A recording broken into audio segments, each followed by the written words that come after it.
오늘 우리에게 주시는 하나님의 말씀 신명기 8장 15절 16절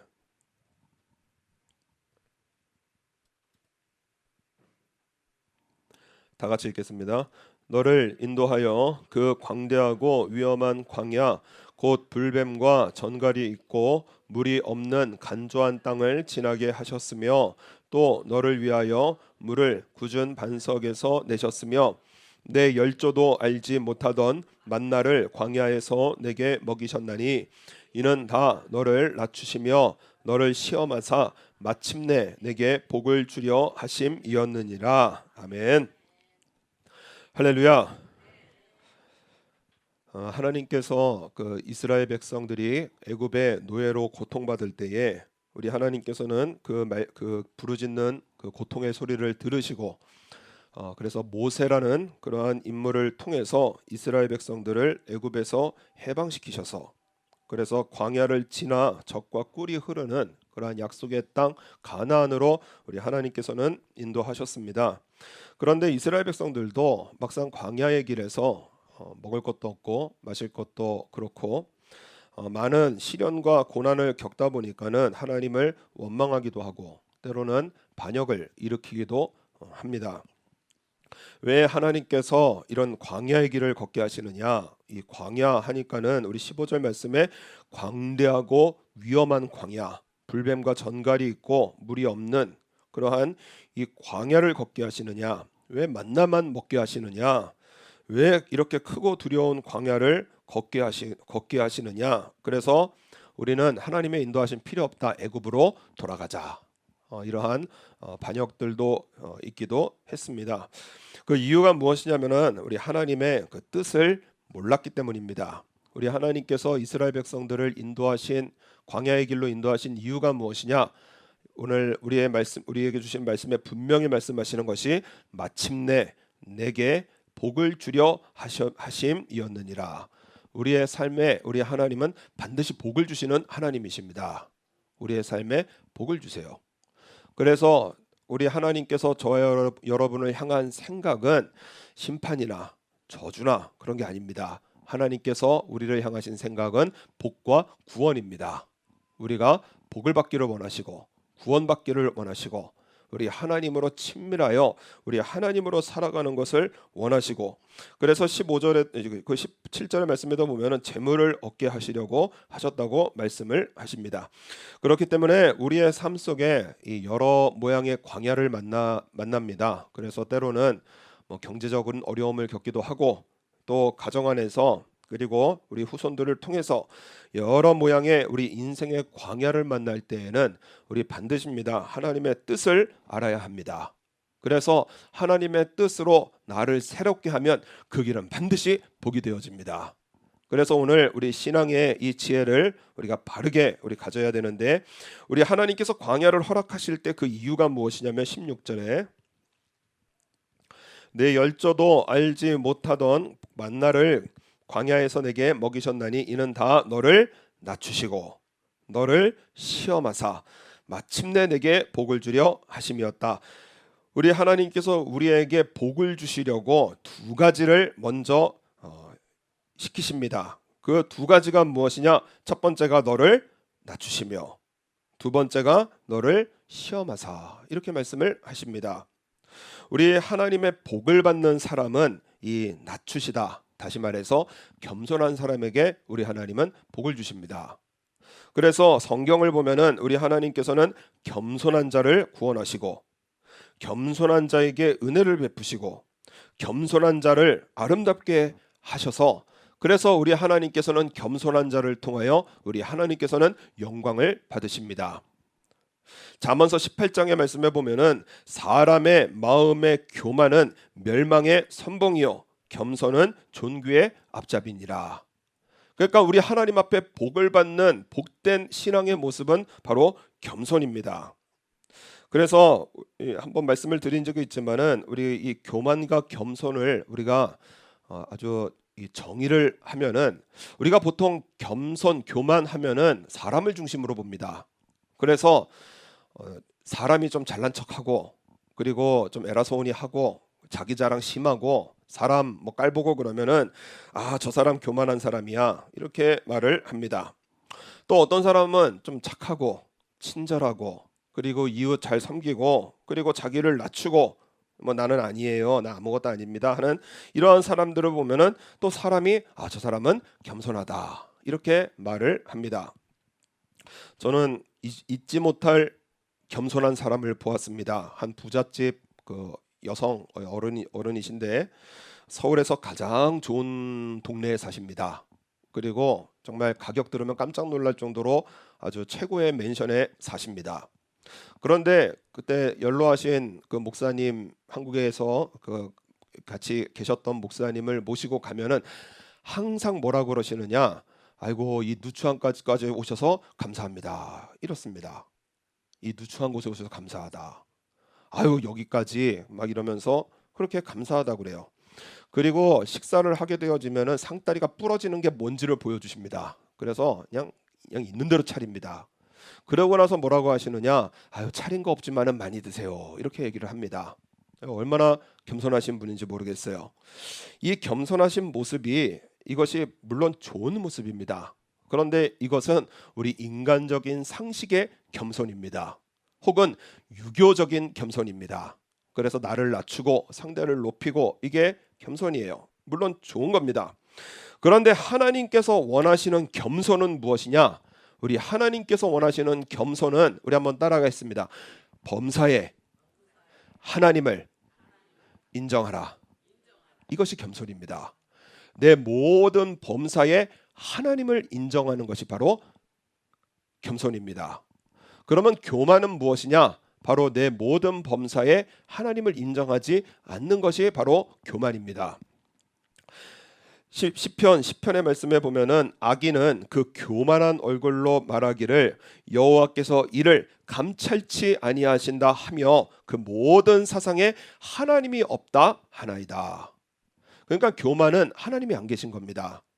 그래서 때로는 이 겸손처럼 보이는 교만이 있습니다. 분명히 겸손해 보이는데 그런데 교만해요. 이것이 무엇이냐면은 바로 이 모세가 하나님을 처음 만나뵐 때에 모세는 이 세상의 모든 사람보다 겸손한 사람이라 이렇게 훈련을 받았지만은 그런데 하나님을 처음 만났을 때에 하나님께서 뭐라고 하시느냐, 애굽에 돌아가서 바로왕 앞에 서서 하나님의 백성들이 예배를 드리도록 보내달라 이렇게 요구하는 사명을 받았습니다.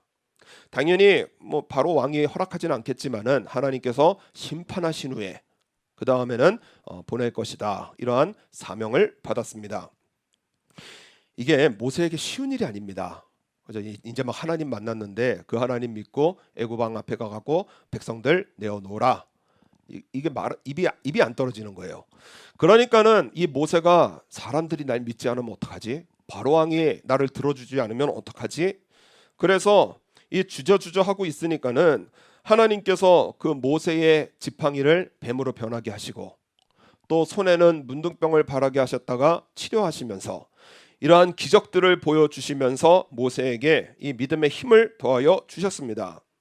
그런데 모세가 뭐라 그러느냐, 여호와께 고하되 주여 나는 본래 말에 능치 못한 자라 주께서 주의 종에게 명하신 후에도 그러하니 나는 입이 뻣뻣하고 혀가 둔한 자이니이다. 말씀 잘하시는데 말을 못한다라는 거예요. 그러니까는 하나님께서 뭐라고 그러시느냐, 누가 그 입을 지었느냐, 누가 벙어리나 귀머거리나 눈 맑은 자나 소경이 되게 하였느냐, 나 여호와가 아니뇨. 이제 가라, 내가 내 입과 함께 있어서 할 말을 가르치리라. 그랬더니 모세가 또 뭐라고 하시느냐, 주여 보낼 만한 자를 보내소서. 여호와께서 모세를 향하여 노를 발하시고 분노를 폭발하셨다라는 거예요. 그 이유가 무엇이냐, 겸손해 보이거든요. 나 아닙니다, 나 아니에요, 다른 사람 찾아주시고요, 이번에 간증 좀 합시다. 아유 내가 어떻게 간증, 이거 아니라는 거예요. 하나님께서는 지금 원하시는 것은 하나님의 능력을 의지하고 바로왕 앞에 가라는 것입니다. 네 힘, 네 능력, 네 말의 수단 그거 아니라는 거예요. 하나님께서 함께 하시고 하나님께서 함께 계시기에, 그렇기 때문에 너의 힘과 능력이 아니라 하나님의 능력을 의지하고 가라고 하시는데 겸손처럼 보이는 교만이 있습니다. 그러니까는 하나님께서 너를 바라시고, 왜냐? 신뢰하지 못하는 거예요. 겸손은 무엇이냐? 그러므로 하나님의 능하신 손 아래서 겸손하라. 때가 되면 너희를 높이시리라. 그러니까 겸손은 뭐냐면, 나는 못하지만 하나님께서는 하십니다. 나는 이 일을 해결할 수 있는 능력이 없지만은 하나님께서 하십니다. 나는 이 전쟁을 해결할 수 있는 능력은 없지만은 하나님께서 하십니다. 이것이 하나님 보실 때의 겸손이에요. 복을 주시는 사람입니다. 이스라엘과 블레셋이 전쟁이 붙었습니다. 그때에 당시의 전쟁의 모습은 양쪽 대표가 나와서, 그래서 이 생사를 놓고 싸우게 되어지고, 이긴 사람이 소속되어 있는 군대가 승리하는 그러한 방식이었습니다. 블레셋에서 누가 나왔느냐? 골리앗이라고 하는 장수가 나옵니다. 골리앗을 설명할 때 자세하게 설명하거든요. 그래서 키는 290 정도의 거인이었고, 투구와 갑옷을 합치면 57kg나 되는 갑옷을 입고 있었습니다. 놋 단창, 이 창의 그 칼날만 해도 7kg짜리 아주 어마어마한 무기를 쓰는 엄청난 전사가 싸움의 대표로 나왔다고 상세하게 말을 하고 있습니다. 그때에 앞에 선 사람이 누구냐? 다윗입니다. 이 다윗이 블레셋 사람 그 골리앗 앞에 서서 뭐라고 하느냐? 너는 칼과 창과 단창으로 내게 오거니와 나는 만군의 여호와의 이름 곧 내가 모욕하는 이스라엘 군대 하나님의 이름으로 내게 가노라. 오늘 여호와께서 너를 내 손에 붙이시리니 내가 너를 쳐서 내 머리를 베고 블레셋 군대의 시체로 오늘날 공중의 새와 땅의 들짐승에게 주어 온 땅으로 이스라엘의 하나님이 계신 줄 알게 하겠고, 또 여호와의 구원하심이 칼과 창에 있지 아니함을 이 무리로 알게 하리라. 전쟁은 여호와께 속한 것인즉 그가 너희를 우리 손에 붙이시리라. 여러분, 그래서 겸손한 사람은요, 세상에 나아가면 담대해집니다. 왜냐? 하나님을 인정하는 거거든요. 그래서 병 앞에서 쭈그러지고 문제 앞에서 찌그러지고, 여러분, 이게 교만입니다. 나를 신뢰하고 있는 거예요. 하나님을 의지하는 사람은 나는 못 고치지만 누가 고치시죠? 하나님께서 고치시고, 나는 해결하지 못하지만 누가 해결하시죠? 하나님께서 해결하시고. 여러분, 이 신앙으로, 그래서 겸손한 사람은 범사에 하나님을 인정하기에 하나님께서 반드시 복을 주시는 사람, 마침내 복을 주시는 사람은 하나님께서 낮추시는 사람. 다시 말해서 범사에 하나님을 인정하는 삶입니다. 그래서 이스라엘 백성들에게 거듭거듭, 신명기는 거듭거듭 명령하신 말씀인데, 하나님을 잊지 마라. 하나님의 복을 원하느냐? 하나님을 잊지 말아라. 이렇게 말씀을 합니다. 그래서 12절의 말씀에 보면은 네가 먹어서 배불리고 아름다운 집을 짓고 거하게 되며 또 내 우양이 번성하며 내 은금이 증식되며 내 소유가 다 풍부하게 될 때에 두렵건대 내 마음이 교만하여 내 하나님 여호와를 잊어버릴까 하노라. 교만은요, 하나님이 안 계신 겁니다. 그래서 때로는 두려워하고, 때로는 나의 힘과 능력을 의지하여서 절망하고, 그리고 우울해지고.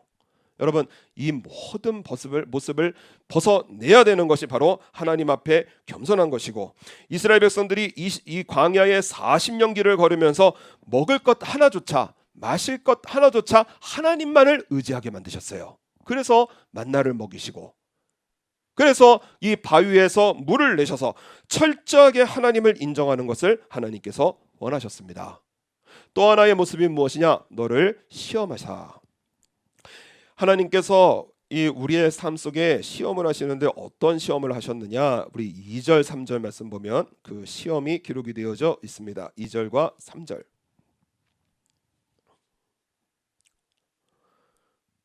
우리 2절과 3절 다 같이 천천히 읽겠습니다. 내 하나님 여호와께서 이 40년 동안에 너로 광야의 길을 걷게 하신 것을 기억하라. 이는 너를 낮추시며 너를 시험하사 내 마음이 어떠한지 그 명령을 지키는지 아니 지키는지 알려 하심이라. 너를 낮추시며 너로 줄이게 하시며 또 너로 알지 못하며 내 열조도 알지 못하던 만나를 내게 먹이신 것은 사람이 떡으로만 사는 것이 아니요 여호와의 입에서 나오는 모든 말씀으로 사는 줄을 너로 알게 하려 하심이니라. 아멘. 그러니까 하나님께서 우리를 시험하신 것이 무엇이냐? 말씀으로 사는지. 우리의 삶 속에 광야의 인생길을 만났을 때 사람들은 떡을 원합니다. 그런데 하나님께서는 말씀으로 사는 것을 원하시는 거예요. 우리는 기도의 응답을 원합니다. 그런데 하나님께서는 말씀대로 사는 것을 원하시는 거예요.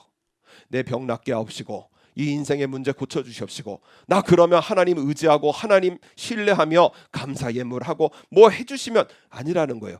하나님께서는 말씀으로 사는 것을 원하시고 그 말씀으로 사는 인생에게 반드시 마침내 복을 주시는 우리 아버지 하나님이십니다.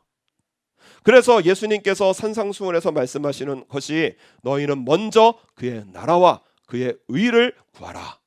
그리하면 이 모든 것을 너희에게 더하시리라. 나에게 더해 주시면 나 하나님 인정해 드리겠습니다. 여러분 아니라는 거예요. 나 이거 해드리면 뭐 하겠습니다. 이거 해드리면 감사함을 드리겠습니다. 아니라는 거예요. 하나님의 말씀으로 살고 그 말씀 의지하면서 우리 인생을 광야의 길을 걸어가면 반드시 마침내 복을 주시는 우리 아버지 하나님을 만나게 되어짐을 말씀을 합니다.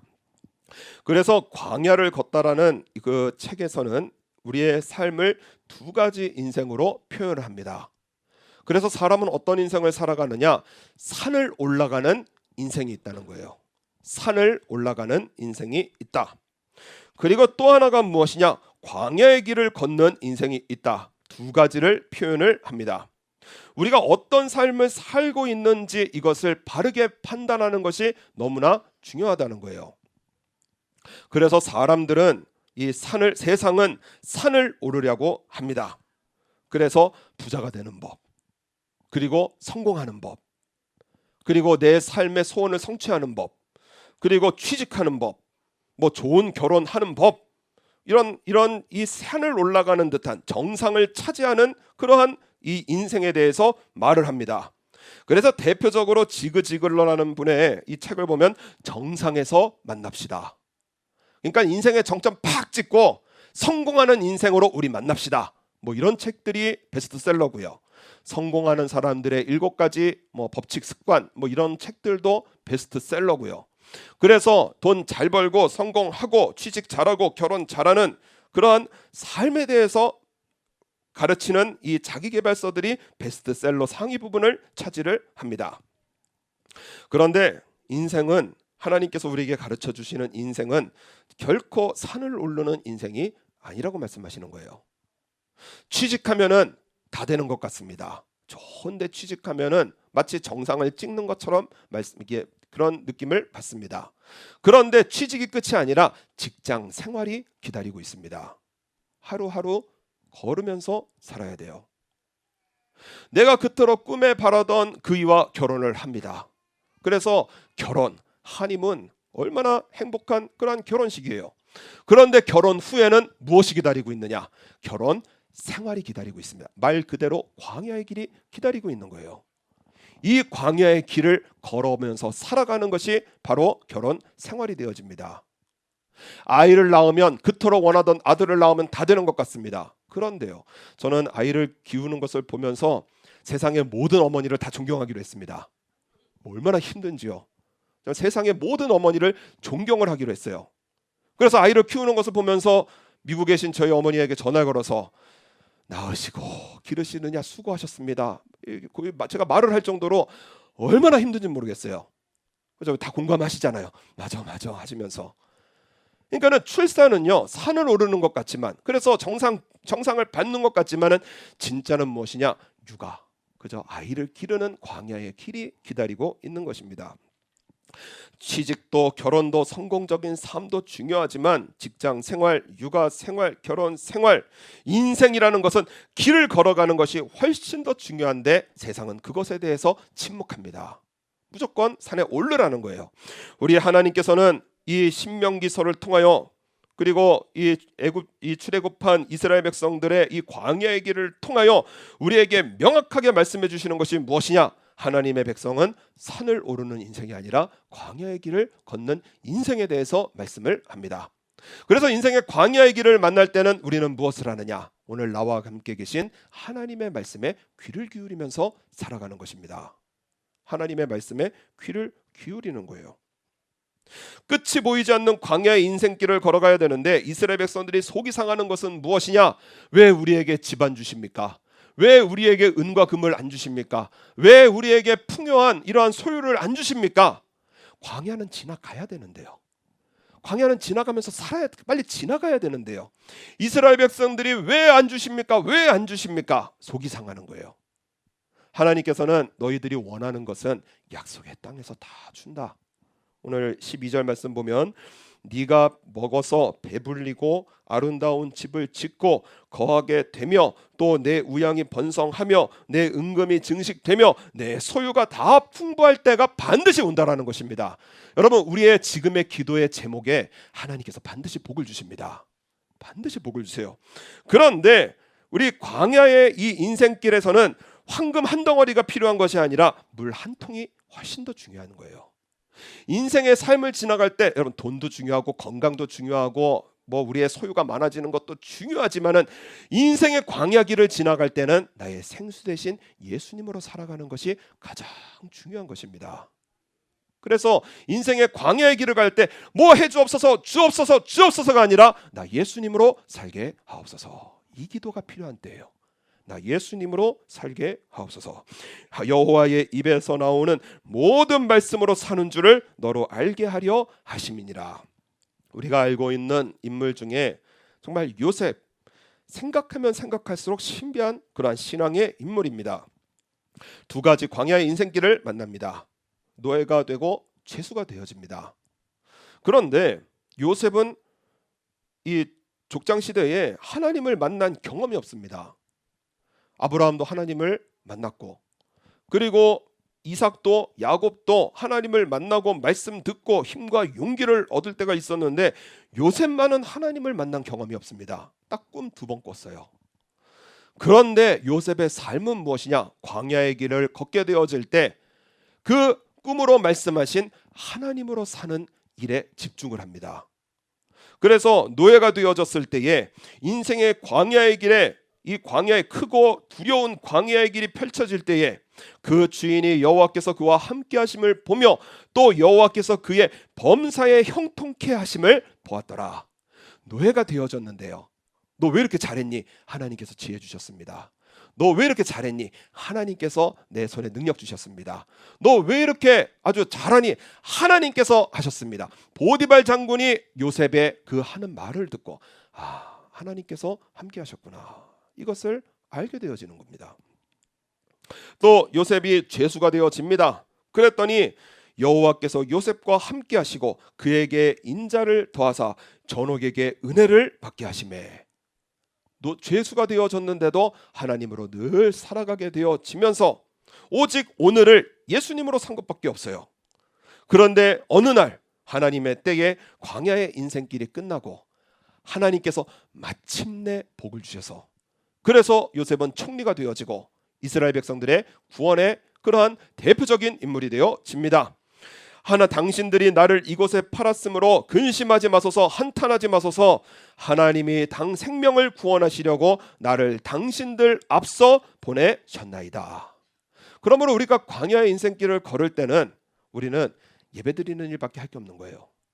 예배드리는 일 하고요, 그리고 말씀 속에 살아가는 일을 하고요, 새벽기도 드리고 기도하고 찬양하고 우리는 그렇게 산 것밖에 없는데 어느 날 광야의 인생길을 끝나고 그리고 뒤를 돌아보니 하나님께서 인도하셨구나, 이것을 우리에게 반드시 복을 주시는 아버지 하나님이심을 믿으라는 것입니다. 모든 복은 하나님께 있어요. 그걸 막 안 주시려고 하는데 내가 막 끌어당겨서 나 주옵소서 주옵소서가 아니라 오늘 내가 예수님 믿고 예수님으로 살면 그것은 반드시 우리의 삶 속에 부어주시는 하나님의 축복을 우리는 받고 살아감을 우리는 믿는 것이 바로 신앙 생활이 되어집니다. 크리스천 방송에 두 명의 목사님께서 나오셔서 대화를 하셨습니다.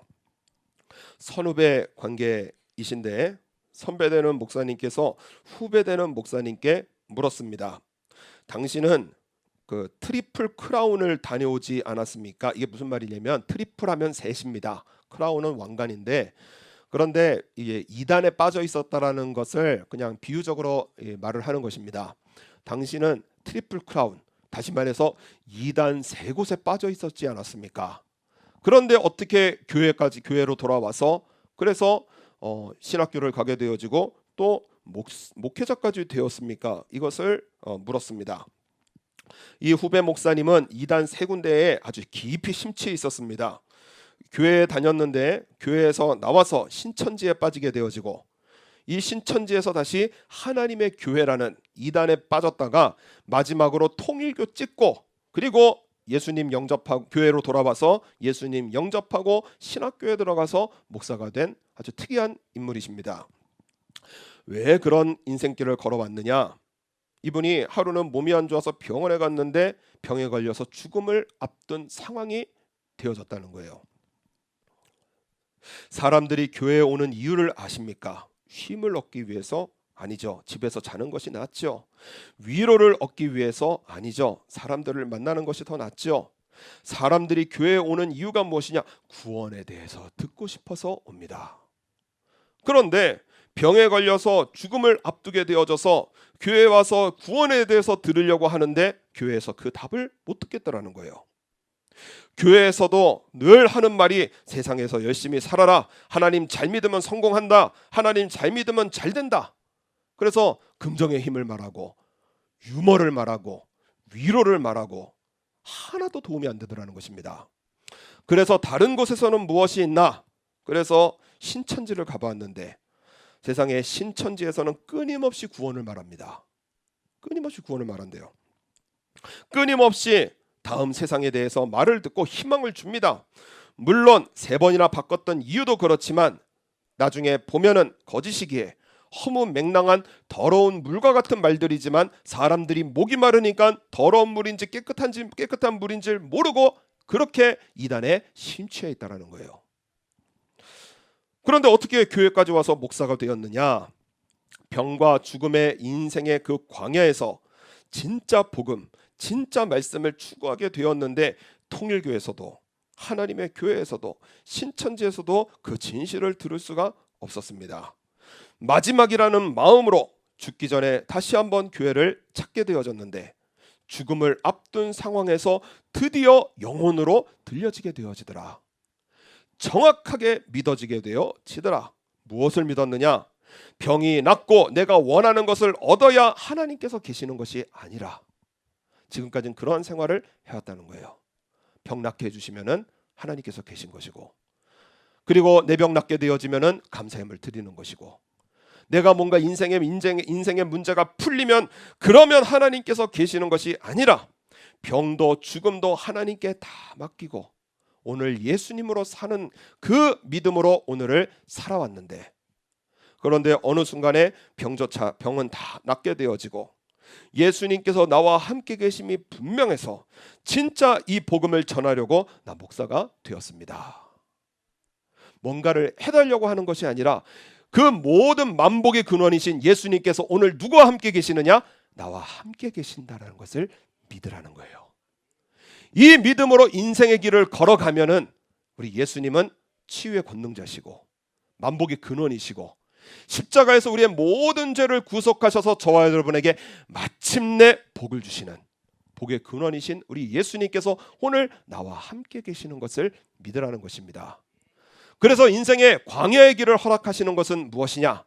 떡으로만 사는 것이 아니라 여호와의 입에서 나오는 모든 말씀, 즉 우리 예수님으로 사는 것을 원하시기에 때로는 광야의 길을 허락하십니다. 그래서 인생의 광야의 길을 만날 때는 주여 나 예수님 잘 믿게 하옵소서, 예수님 말씀 듣게 하옵소서, 회개하게 하시고 죄를 깨우치게 하시고 주님 말씀에 순종하게 하셔서 나 예수님 잘 믿게 하옵소서. 이 기도에는요 우리 하나님 반드시 응답하시고 회개와 순종의 길로 인도하셔서 그래서 오늘 너를 낮추시며 너를 시험하사 마침내 내게 복을 주려 하심이었느니라.